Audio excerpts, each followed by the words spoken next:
Hey guys, so today we will be learning about months and seasons as to what they're called in Telugu. So let's get started.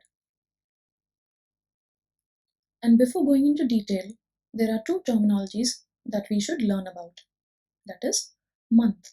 A month in Telugu is known as Nela or Masam. Either of it can be used to call a month. So I repeat, Nela or Masam. Next one, a season. A season in Telugu is known as Rutuvu. And now let's go in detail. The mid of March to mid of April is Chaitra Masam, and the mid of April to the mid of May is called Vaisakha Masam.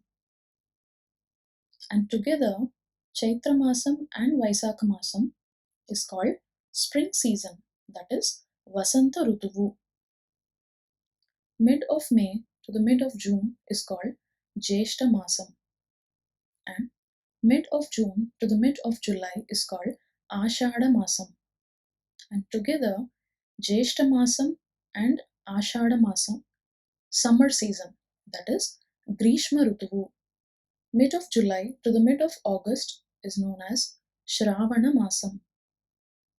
And mid of August to the mid of September is called Bhadrapada Masam. And together, Shravana Masam and Bhadrapada Masam, rainy season or monsoon season, which is Varsha Rutuvu. Mid of September to the mid of October is called Aswayuja Masam. And the mid of October to the mid of November is called Kartika Masam.